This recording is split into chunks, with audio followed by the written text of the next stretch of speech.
All right, so today we're going to learn how to produce our the next piece of our graph. The next piece of our graph is analyzing the graphs themselves beyond just looking at them. So the first thing we will do is review the looking at the graph and making sure all the pieces are in place. So the first thing for a graph that's important is that it has a good title that describes what this graph is about. So this is the motion for walking, so that's a reasonable title for the graph. The next thing that we'll remember is that we have our name and our date on the top right hand corner so that we are aware who made this graph and when it was made. Also on the graph we have the side axis labeled. The side axis is labeled as distance and the units are labeled in brackets behind the label of the axes. We also have on the bottom the time axis is labeled and its unit is in seconds in brackets labeled afterwards. We then can visually inspect the graph, and we did this yesterday as we created this graph, and we looked at it and said, does it appear like there's some form of trend to the data, some form of pattern to the data? Okay, we're going to continue here. Visually inspecting, the question I asked is, does it appear like these dots seem to have a pattern or trend? It does seem to be forming some kind of pattern or trend. When we first started this graph, we knew that there was two points that looked questionable to us, and that was the last point and the second last point.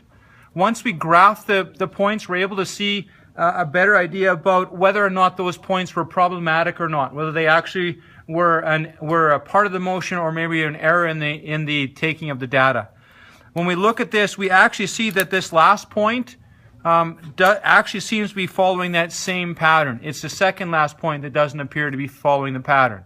So we can kind of question that point's data and say either there's something funky going on or as far as the data taking, or there was something really different about that motion. But we qualitatively reviewed what happened in that motion, and we don't remember seeing anything funky as far as did the person trip or the person start sprinting or something. So we're assuming there might have been something wrong with the data taking at that point. Fair enough? All right. So now we see this trend and we say, you know what? This is where we start going further into it and we say, this trend looks to me kind of like a line. Would you agree? So what we then do is we say, well, I want to see how close to a line does it actually fit. And we take a ruler and we bring it over to the dots. And when I bring a ruler over to the dots, I can see not only how close it is to a line, but that it is very close to a line. Those dots are all very close to that line, are they not? And so in science, we have to remember something. All of our data is measured. Remember, we talked about this? Everything we take in science, both the distances and the times were measured. And so I want you to get a sense of this. The distance was measured to be 5.6 meters every one. But in reality, that means I'm plus or minus a decimeter. Do you understand that? And so that really means this point could actually have moved downward.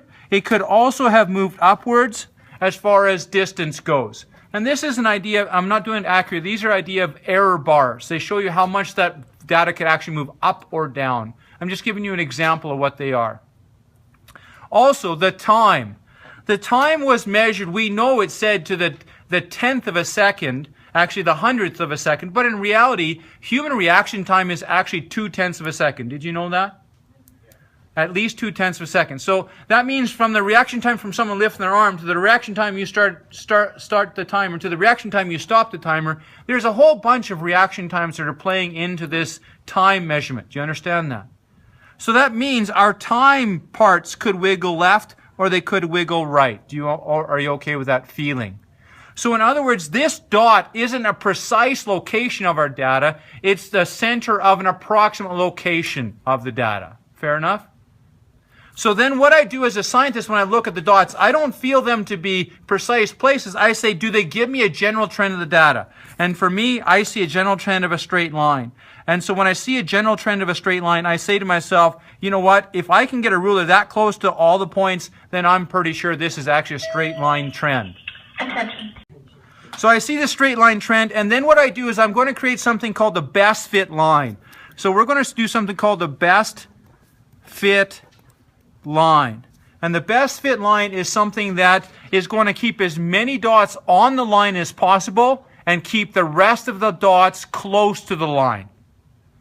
So what we want to do is we want to see how we can get this ruler on here so that all the dots are on the line or close to the line. And so when I do that, I can connect the first and the last points and keep these middle points close, right? But the problem is all the middle points are above. And so that doesn't really give me a good description of the dots. What I really want, if at all possible, is I want the dots to skip over the line. I want them to be above sometimes and below other times, so that I'm getting the average trend of the data, not some specific trend that relates only the first and last points. So we do not connect the points. I don't go doing, doing, doing, doing, doing. I don't do that. Okay? I'm always trying to find the general trend of the data because I understand all my data points are only approximately there, not specifically there. Are you following that science? All right, so here's what I'm going to do. I'm going to put my ruler up, and my goal is to try to make it so as many points are on the line as possible, and the rest of the points are close. And so what I'm seeing here, my best option for me is probably doing this line right here on this graph. And it's going to change for every graph. So you see what I've done. I've got the first point a little below, the second point is on, the third point is above, the fourth point is above, and then the fifth point is a little below. Do you see how and I just totally went, this point here, I'm just not very confident that it is representing my data. Everyone follow that process. Okay, I'm going to stop for a moment and make sure everyone's able to get their line. Continuing on here, just to add a good question there about the graphs. I have seen this in the past where students don't have their graphs printed portrait, they have them printed landscape version. I know you've seen this before in other places where the graph goes this way. I do not want it like that in science. I want to remind you that we said the x-axis is for our control variable, the one we really don't care how it changes because it's a dependable change. We want to look at our dependent variable to see how it changes. So we really want to give our dependent variable the big axis so we can see as precisely as possible how it's changing. Everyone understand the rationale behind that? So all scientific graphs should be done this way. Okay, we're now going to look at this and say, you know what, that's a pretty nice looking line. And as soon as in science, if you are able to see a linear trend and you've made a best fit line, then you actually get a burning, yearning desire to do something. Anybody know what that burning, yearning desire would be on a graph when you have a line? Yes? Yeah, which is called the slope. So in science, once we've got this, we've qualitatively done all we can with this graph. We say it looks like a line. Then we put a line on it. We say that all the points except for this one are close to it. It really is following this whole linear trend. So now in science what we're saying is, but now I want to quantitatively describe this relationship. And in order to do that, we need to find the slope. And Kazma mentioned that the basic equation for slope is called rise over run. Yes? Does anyone know what that really means? What does rise mean? Y-axis. Pardon? Y-axis. Y-axis. Yeah, so it's the y-axis. Now what it's saying is, how much does the y-axis change? So really what this is saying is delta y. Remember I showed you that symbol on the first day we started this. The triangle symbol means delta, or it's called delta, and it means change. So rise is really saying change in y, and run is really saying change in x. Now that's the generic version of it, but for our graph that we're working with here, y is measured as what? So really this is delta d, and our x is really delta t.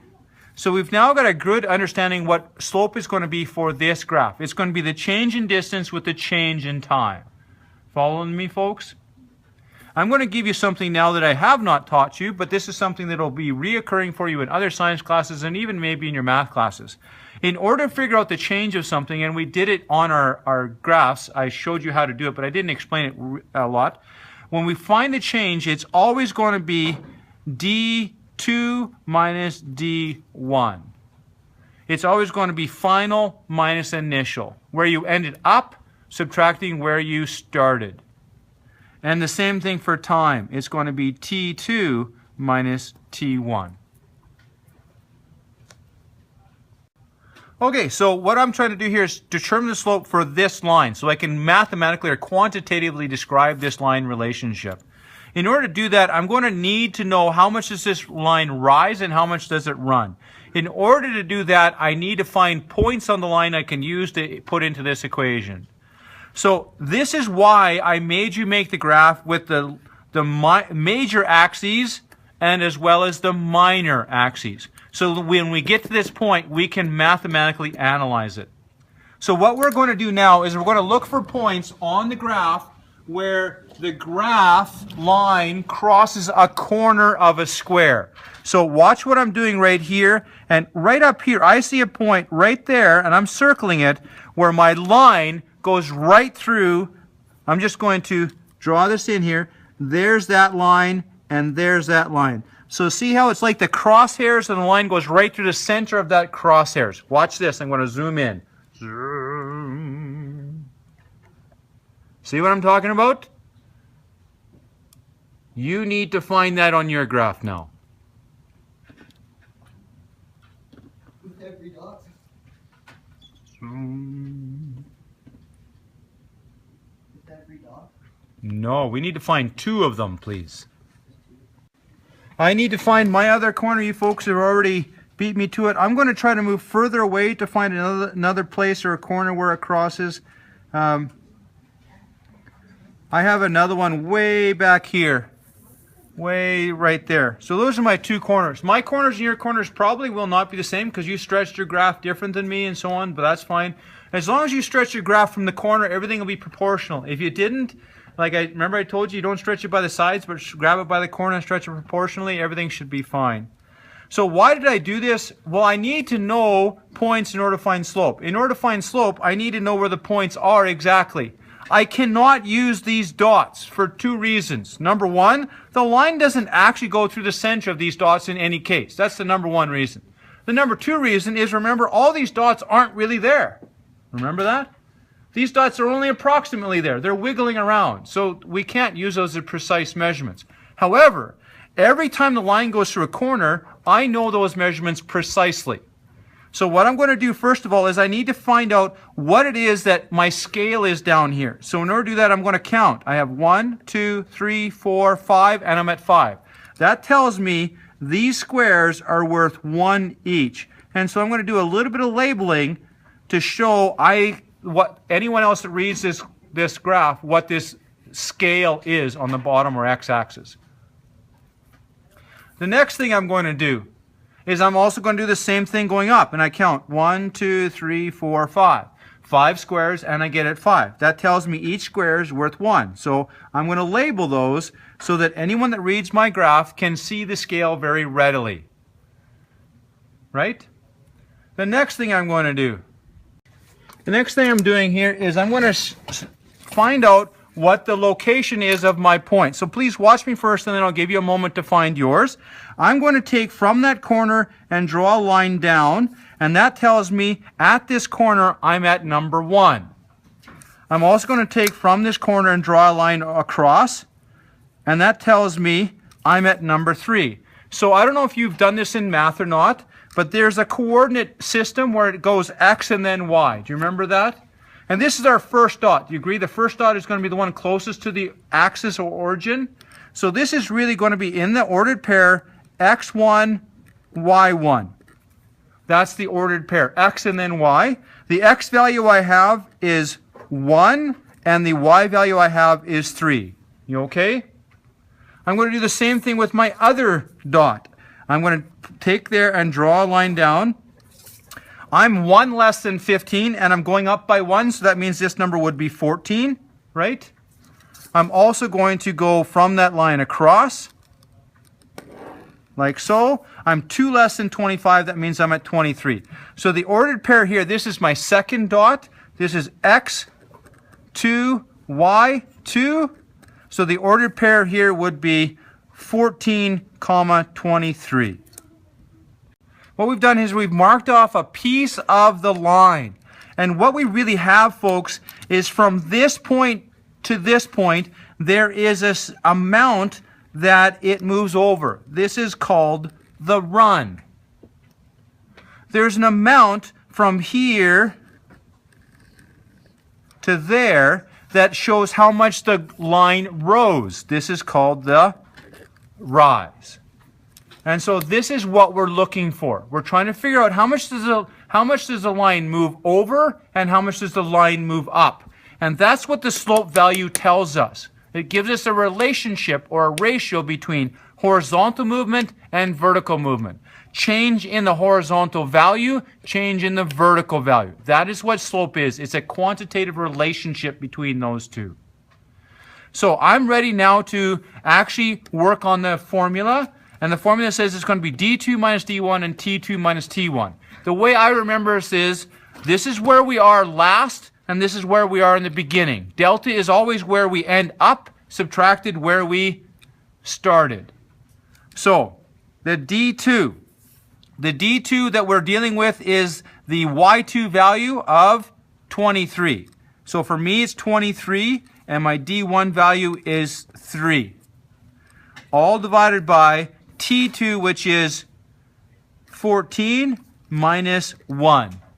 So doing the math, we have 20 divided by 13.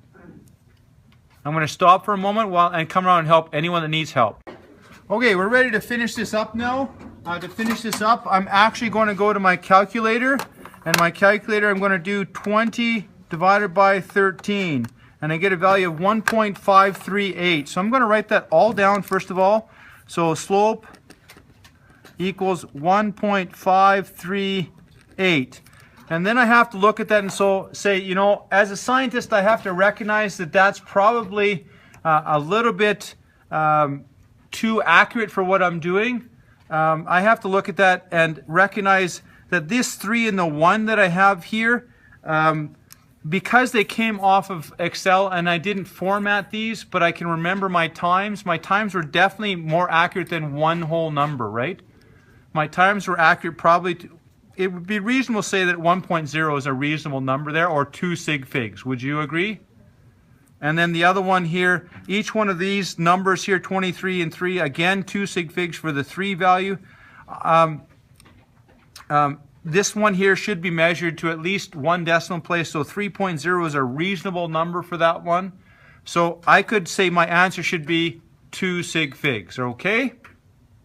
So if I write this number in 2 sig figs, what would it become? 1.5. And now we're not quite done with this number, because 1.5 is one thing. Oh, we have a slope of 1.5. And scientists go, what? 1.5 what? You know, 1.5.